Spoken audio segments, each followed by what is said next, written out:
everybody. Welcome. I'm Howie Howard from Mr. Furious Records.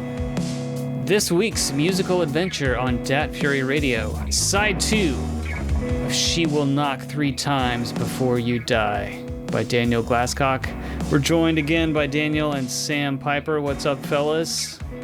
How's it going? Hello. Real good. I'm going to get us started. What did we decide this was? This is a Dream Intermission. Yes. Off the record. And we're just going to chat, listen to some music, and have a good time.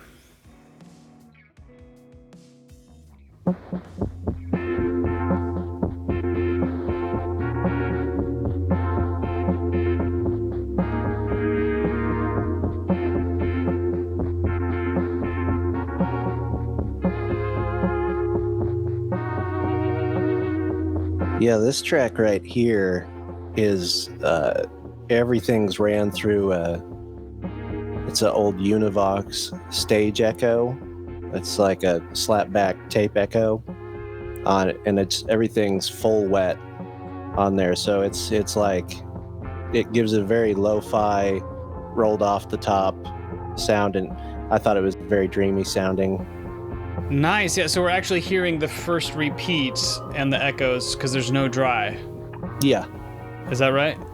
Yeah. Everything was into the tape coming out. So yeah, I don't know how else to explain it. It's the percussion parts you're hearing there.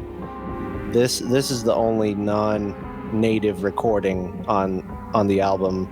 I actually used some samples made by Hainbach, who's he's a YouTuber who does a lot of recording and synthesis stuff, and on his Patreon he has a bunch of Italian drum machines from the late 60s that he recorded to tape. So I took one of those because it was like the right rhythm I needed, and I ran it through the stage echo.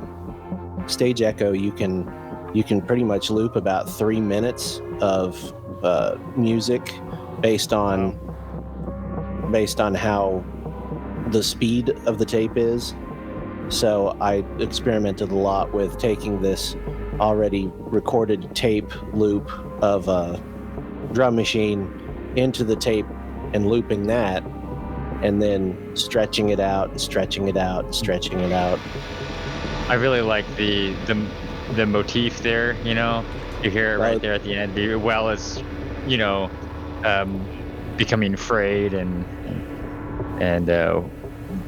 almost like a horrifying interpretation of the motif, even though it's Yeah, that's the diabolic guitar chord. I don't know, from Danger Diabolic. That's Ennio Morricone. He'd have that as the diabolic motif. It's just on guitar. Tried to make a few references to the masters here. And then coming up, this is Sam's. I guess this is your personal contribution to the album. This is all Sam coming up here on Rattled.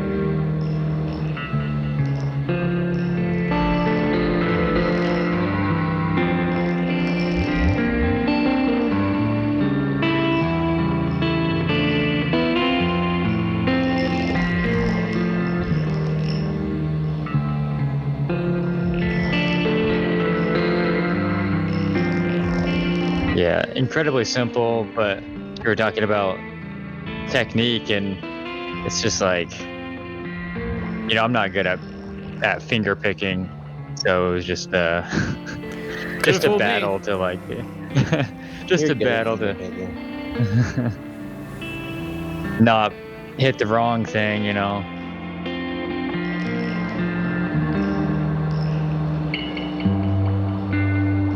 That there's kind of this major chord that you step down to at the end of the phrase.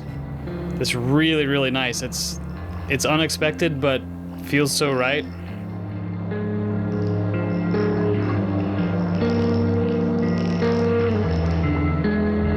Yeah, initially this track was just I'd taken a Kimball church organ that was loaned to me by my friend Ross Williams.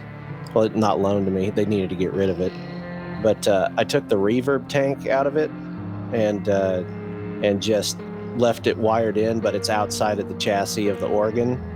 And what you're hearing rattling around in the background is me just smacking that thing around through a phaser as well. But I gave this to Sam, and I'm like, here you go.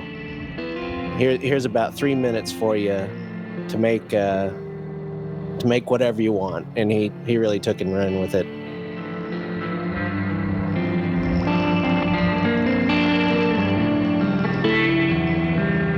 I'd love to have Ross on the podcast at some point and do a Wild Eye, whatever he wants to listen to. That'd be super fun. I'll mention it to him next time I see him. I'd love that. Please do.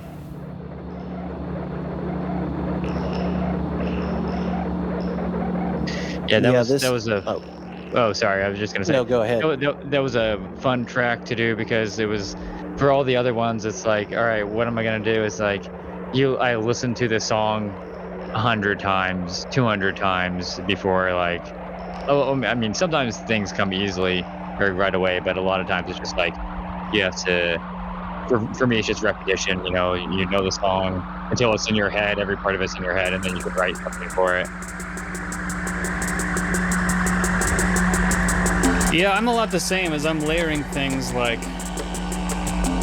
each layer. So you do one layer, the next layer is a puzzle that I had to figure out because it can't. There's constraints, you got to add something, you don't want it to be too much. You figure something out after listening 100 times, maybe. Then the next layer is a new puzzle. You kind of have to go through the same process over again.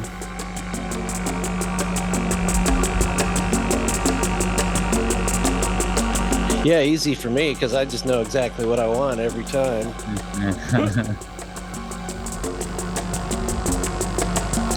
So these are the hand drums, right? These are the congas, right? Yeah, these are the congas that Travis rented out. And I mean, I'll keep going back to Diabolic because that one's pretty much one of the, that's about 25% of what I'm paying tribute to here. Marissa Mell, of course, is from Diabolic, and Ennio's soundtrack to that is just out of this world. But there's various movements in it where, he'll go to these different locations. There's like an underground layer, with a lot of tabla and sitar. It's very, murky and misty and mystical. But then, like, there's later scenes where it's like capturing, the dark, psychedelic, nightmarish back streets of Italy. And it's, just people in like brightly colored clothes smoking pot. And so I sort of envisioned in the plot line of this, the girls going to a psychedelic club and like there's a turning point in the story, but there's always some just banging psychedelic music in these movies going on in the background, like in Blow Up by Antonioni. They walk in on a Yardbirds concert. Or like even Beyond the Valley of the Dolls, the Carrie Nations, they're usually like kicking out the jams, as a scene transition. And it's just like psychedelic rock, just boom in your face. That's kind of what this track's supposed to be about.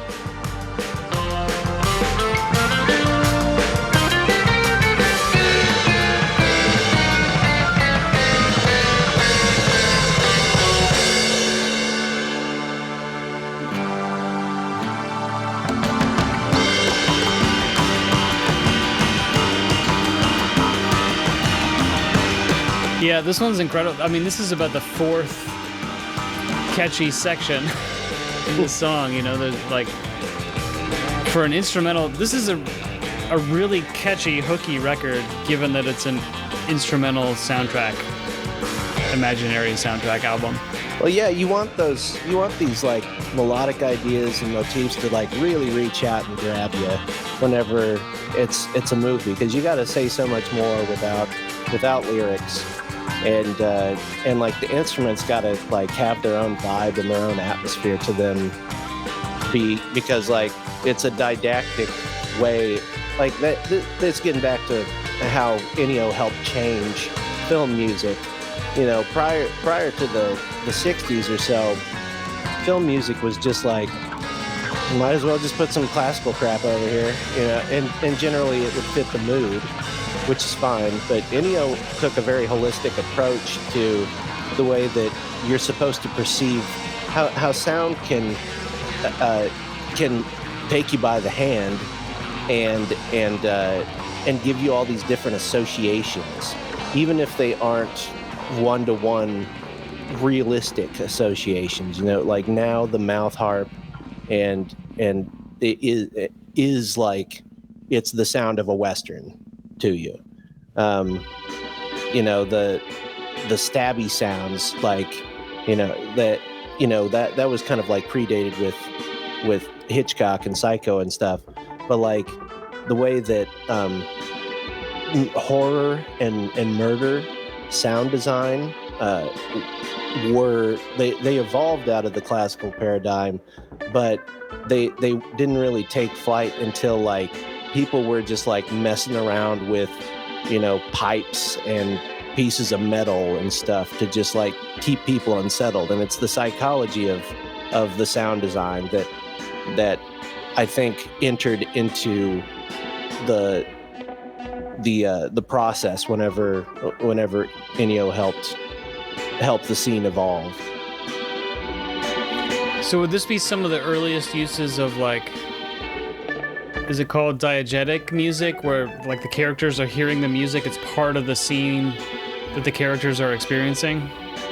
Yeah, diegetic, it means it's happening in camera or in situation to it. Now, I don't think anything in this would be considered diegetic, per se, from my soundtrack's point of view. But there are things like, I don't know why I'm not giving more giallo examples, but like for a few dollars more, there's a motif done on the glockenspiel that happens every time the bad guy opens up his what do they call this thing? You know, it's a clock. It's a watch inside a little pocket watch. A pocket watch. That's it. Every time he opens up his pocket watch, there's the sound of a glockenspiel playing, and that sort of blends the world of diegetic and film music in a way. And I think there are different ways to express that in film music, but that's probably one of the most prominent like hybridizations I can think of. Yeah, I was thinking about, you talked about like characters going to a club, like a dance club, and the psychedelic rock music playing, and like that would be in the scene. Yeah, of course. Okay, yeah, that's what you mean.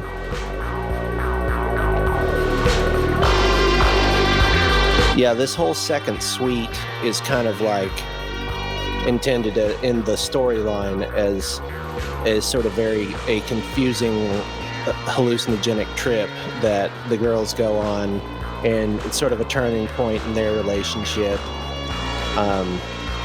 because there's a lot of like questioning of reality and questioning sanity in giallo films, like a lot of women getting gaslit, you know. A lot of people like, oh, you didn't know? You killed him? And that sort of thing. So I definitely wanted to incorporate that into this second movement here.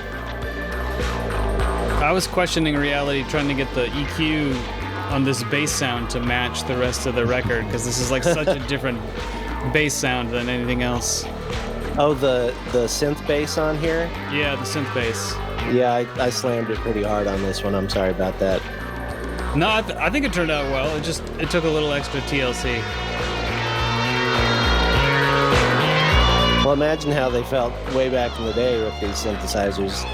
This is a Yamaha CS10 from 77 or 78, and it's kind of like a piddly version of a Mini Moog. And I thought it gave the right kind of 70s flavor, very nasally and bubbly.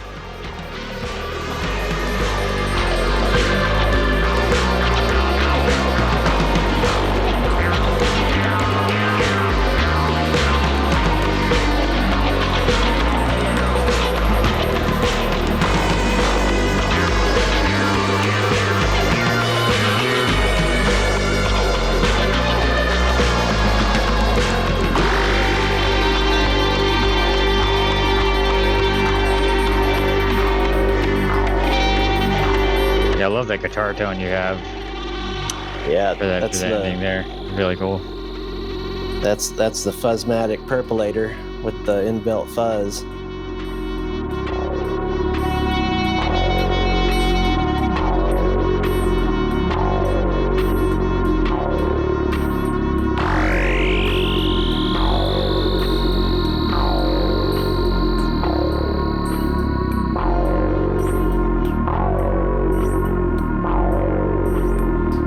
And as you kind of see here, I love in these soundtracks where they'll juxtapose moods. Like that was obviously like very gross and like grimy and what is going on, and then you've got this love theme here.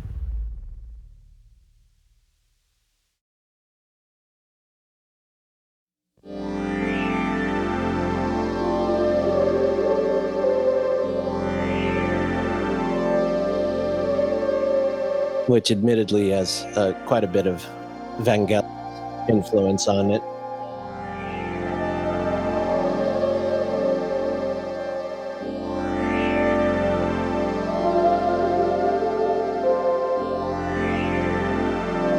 I'm just realizing that. So I have the Italian song titles, but on Bandcamp they're in English. Yeah. I hadn't seen the translations.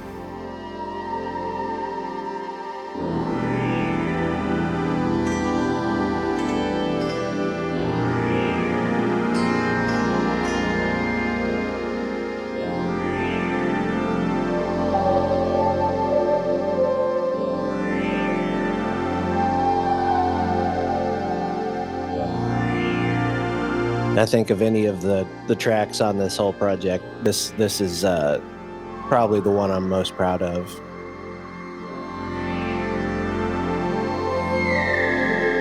And if you were to dive into the theory of it and stuff, you'll notice it's just fooling around, done extremely legato.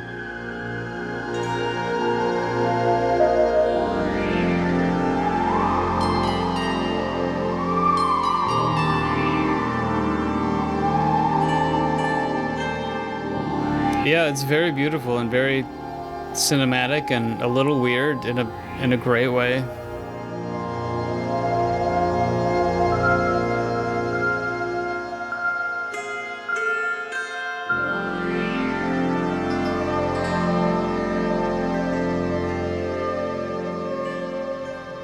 That's it. There's the sex scene.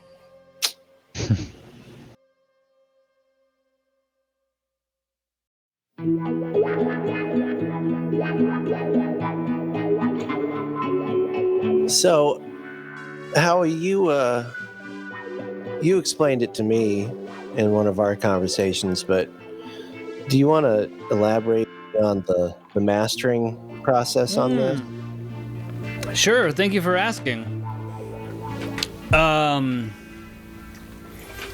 So there is no limiting on this master, which is very unusual in modern times, but I really like how it turned out, and I have Me too. mastered some other things that way since, and will continue to in some circumstances. I'm not against limiting now or anything like that, you know, just right tool for the job. And what was kind of happening was right around the time you sent this over to me, I had started watching videos from a channel called AP Mastering, who does a lot of great stuff. It's just, his name is Alan Paul. He's a British mastering engineer. But he had put out a free saturation plugin that I downloaded and thought was interesting. And I feel like he mentioned it.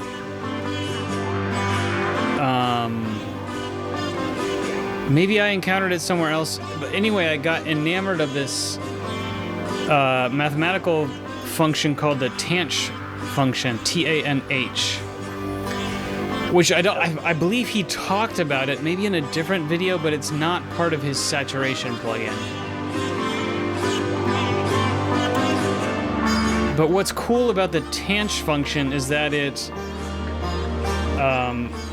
asymptotically approaches 1 and -1,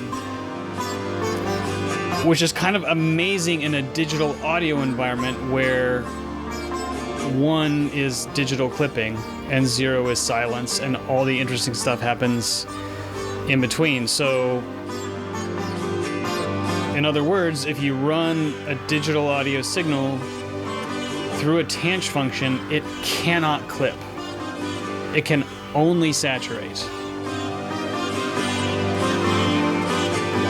And obviously you're limited by your bit depth and sample rate, but within those parameters, it cannot clip, which is amazing. Like, that's what we want out of digital audio processing, right? So I challenged myself to see if I could write a Tanch saturation plugin, and I was ultimately successful. I had to relearn a little bit of calculus and figure out the Get it away. The JSFX. What's that? Calculus. Get it away. It was a little painful. And the language that the super simple like Reaper plugins, the JSFX language, didn't have the functions to like write Tanch in an easy way, so I had to like kind of break it out into its component parts and write it that way. But it ultimately worked, and it provides a very smooth saturation curve to where input signals below about -12 or even up to -9 dB basically have no saturation. It's almost perfectly clean in and out. And then from around -9 up to infinite input signal, you just have this extremely smooth knee to the saturation curve. So you can put in input signals of 6 dB over, 12 dB over, 20 dB over digital clipping, and the output will not clip. It's crazy. Yeah, it just seems like... obviously it distorts. It becomes very distorted at that level, but it won't clip. It's just amazing to me that this isn't like a more, recognized process. It seems so intuitive once you've been working within the realm of this for a little while. Like, why isn't everything designed around this? But I don't know. I have to think it's Big probably limiter. because it's not an analog emulation. You can't do Tanch in analog, so it's not, it's not that. But yeah, to kind of bring it back around to the album, like, I was developing this at the same time I was starting on your mastering job, and I thought, just for the hell of it, I was like, well, why don't I'll just see what it's like to use the Tanch saturator instead of the limiter, expecting not to like it. I was just curiosity. But when I A/B'd them, man, the one with the Tanch had this transparency and openness to the top end, and just this very natural sound that I loved, because I mean the sounds you recorded and the mix were so great, I really wanted to do as little as possible. And the limiter, as light as I was being with it, as it's designed to do, was changing the transients a little bit. It felt like it was boxing in the top end. And it wasn't bad on its own, but when A-B'd with the Tanch, I just preferred the Tanch. And so, yeah, what I did, there is, and I may have not told you about this during one of our casual conversations, there is very light multi-band compression. So I've got a 4-band multi-band compressor with all my preferred settings. It's just the built-in Re-X comp, but I've got the frequencies and the knees and the ratios and everything set up the way I like. And it's just kissing, maybe the loudest bits have like 2 dB in one of the bands. So very, very subtle. And then that's going into the Tanch saturation, and I automated the input and output levels of the Tanch saturation per song, even per section, to maximize, the loudness versus the peaks and make sure we were using all of our available headroom and everything. So the Tanch function does require some, in a mastering scenario, it does require some really fine balancing of the input and output. It's kind of like a fixed threshold compressor or limiter, and so you push in more or less depending on where you want to be on the curve. But yeah, turned out fantastic. Happy with the results. Yeah. Yeah, me too. Thank you. Yeah.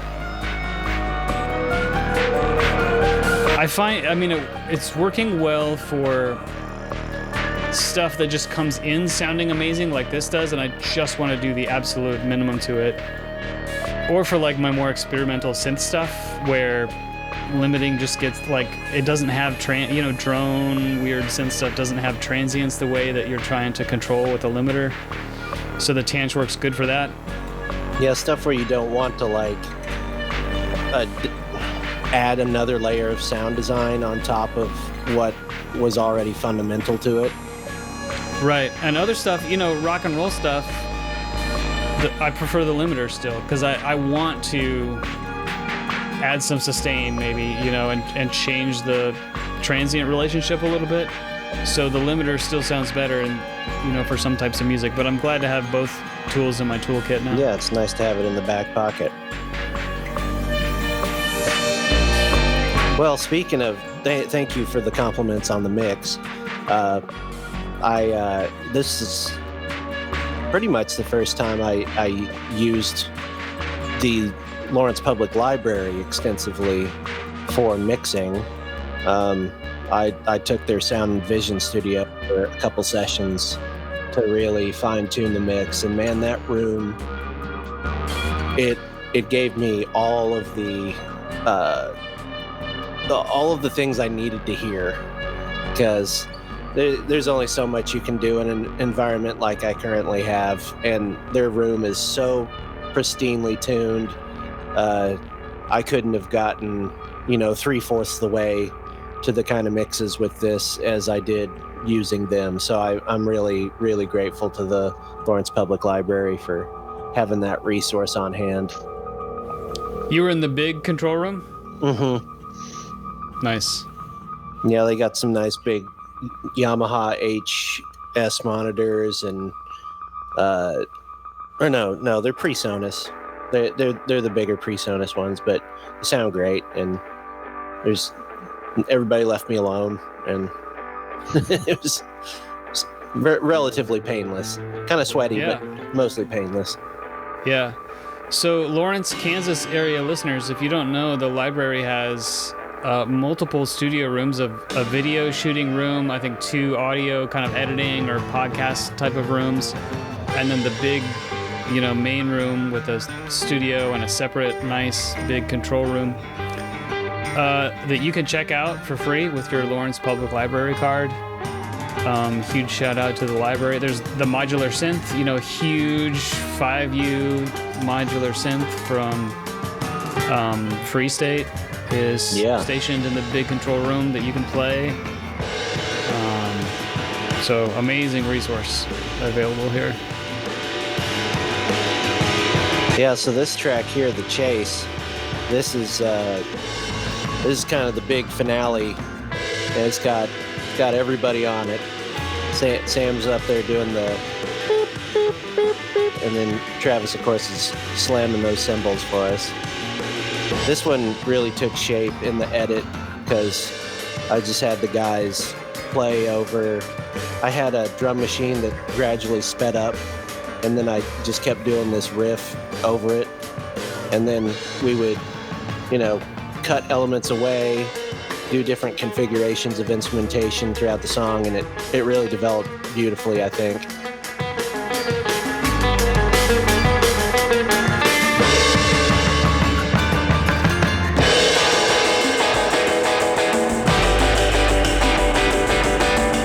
Yeah, you could almost hear some of these sections on a Hypermortal piece. Yeah, it kind of is a Hypermortal song.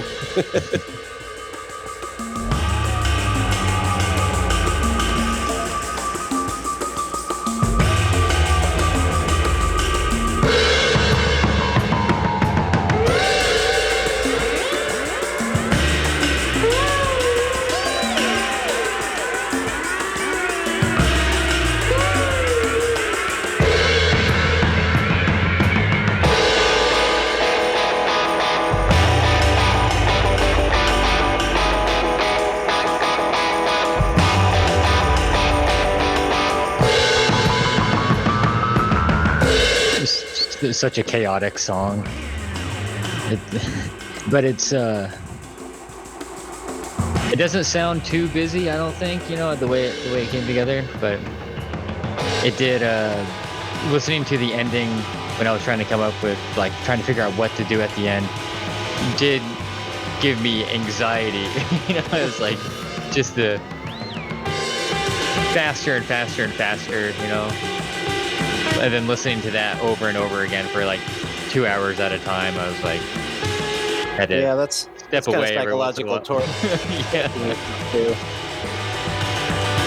Yeah. Sam, do you listen to stuff that you do after you finish with it, or are you so sick of it by the time you record that? Usually listen to it once to get closure, and then I don't usually return to it. Now, it depends. Something like this. This is I'll listen to this album several times. It's not. I skip my tracks sometimes, but I think and maybe it's just the hearing yourself talk type of thing, which is unnerving. But the my favorite tracks are the ones I'm not on. But I'm proud of I'm proud of the whatever part I had in it,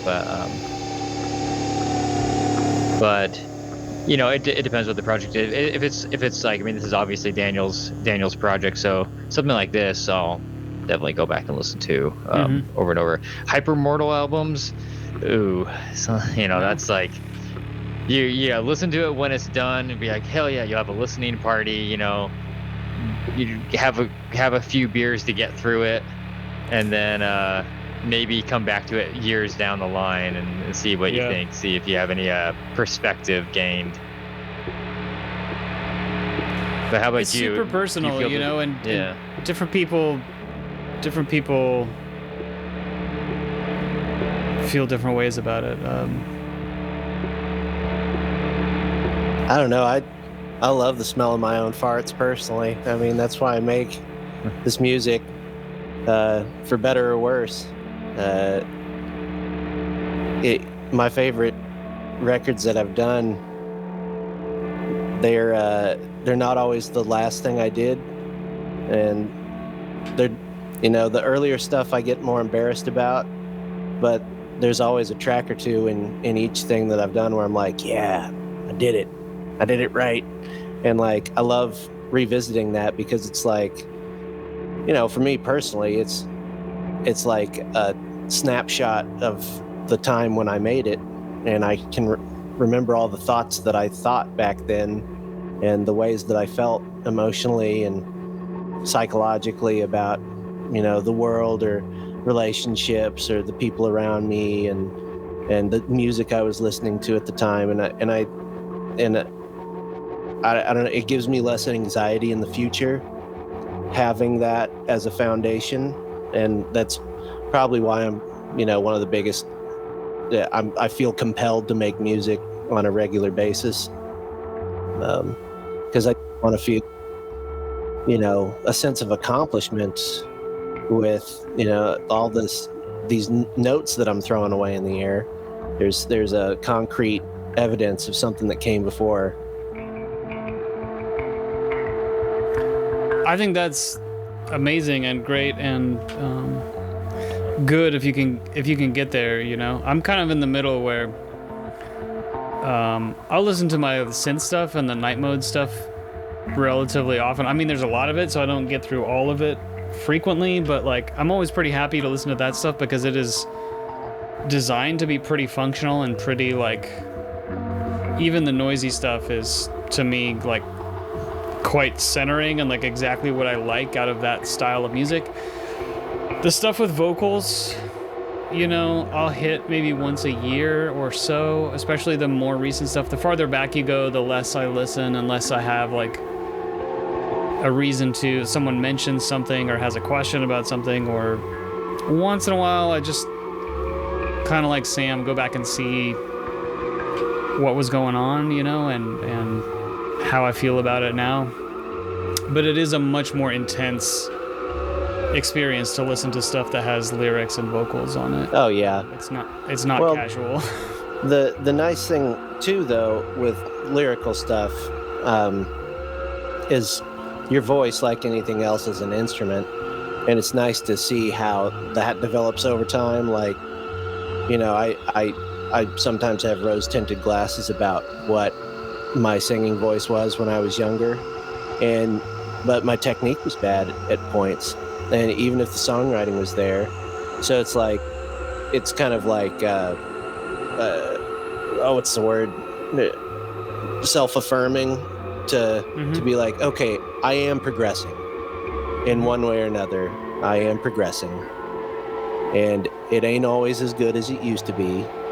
The best is yet to come, and that that feeds the optimism and gives you a little bit of a push to do better and do more in the future, I feel like. Definitely. I remember, do you have are you okay if I tell a vocal story that I don't think I've told before?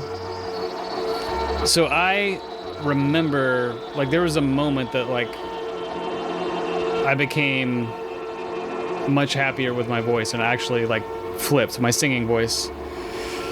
And it was in the basement at Drew's old house working on Mars Light stuff. And this is also, I mean, I'm in my early to mid 30s at this point, and I've been singing since I was a little kid. But we're working on Mars Light stuff, some of the unreleased stuff still that's not out, and I was listening to the playback and I was just like, man, this is just like not powerful enough. My voice is not matching the music. I love the music so much, and it's bashing away, and I'm just not equal to it. And credit to Drew and our relationship that it was safe enough to do this, but I was just like, I'm gonna get on the mic and try some stuff, right? And it's gonna sound weird, this is gonna be embarrassing, but I have to find something more in my voice. And I started goofing around, and what I ended up doing was like channeling Cher. I found this Cher huskiness, and once I found it was like, okay, now dial that back 90%, get rid of almost all of it, and just keep a little sprinkle of Cher. And I still wish my voice was like I want to sound like Chris Cornell. I'm a million miles away from that.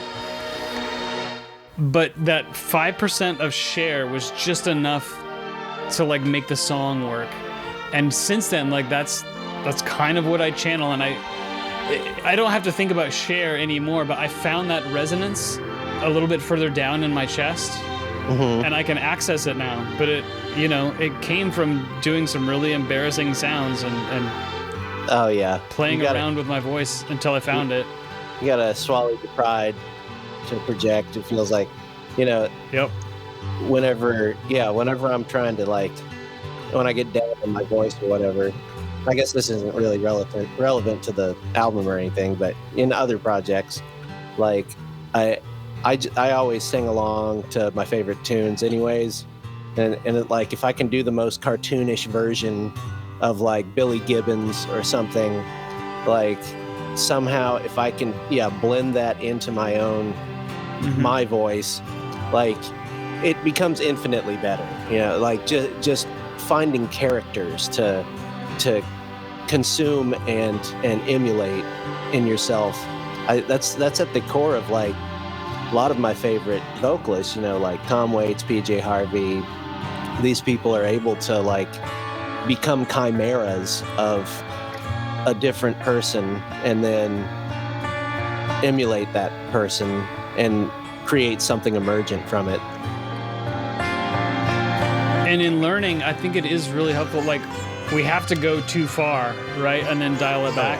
Yeah. That's much faster. That's risky. Like, it feels risky. It's not actually risky, but it feels it feels emotionally risky.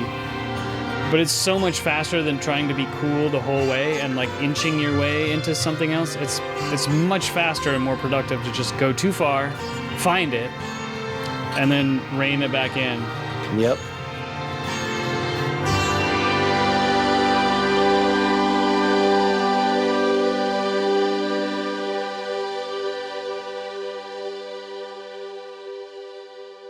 That's Funeral for a Foe off of She Will Knock 3 Times Before You Die.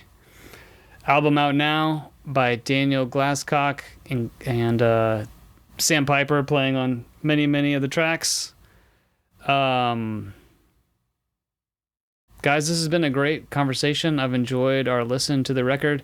Anything else we should link? Is it on streaming? Should we mention that, or do you want to mention social stuff before? Well, yeah. By the time this drops, it'll be coming out on all streaming platforms, August 15th. So, and I'm assuming you'll be putting this out after that. But one thing I did want to mention before we adjourn, though, is how integral Gilles Vranckx's artwork was to the success of this project. I mean, there's probably 5 or 6 people in total that made this all work. Three of us are here, Travis being another one. I already shouted out Hainbach, but Gilles, I think Gilles, he's got to get his due for this because he did such a bang up job. Belgian artist. You can find his stuff on Instagram, but he's most notable for his work with Bruno Forzani and Helen Catet for their movies, Amer, Let the Corpses Tan, A Strange Color of Your Body's Tears, and they've got another one coming out called Reflections in a Dead Diamond. It's very diabolic influenced, but working with him was just a dream come true because his artwork is that the movie Let the Corpses Tan really got me. When I saw that in theaters, I thought about all of their influences in the movie, and I did a extremely deep dive into those things. So it's like that was a pretty integral part of this album even coming to be, and so I just got to thank Gilles, immensely for his work. Yeah, I know how important the artwork was to you. We talked about it from the time we were doing the mastering on. And it came out really, really great. So I'm glad you mentioned that.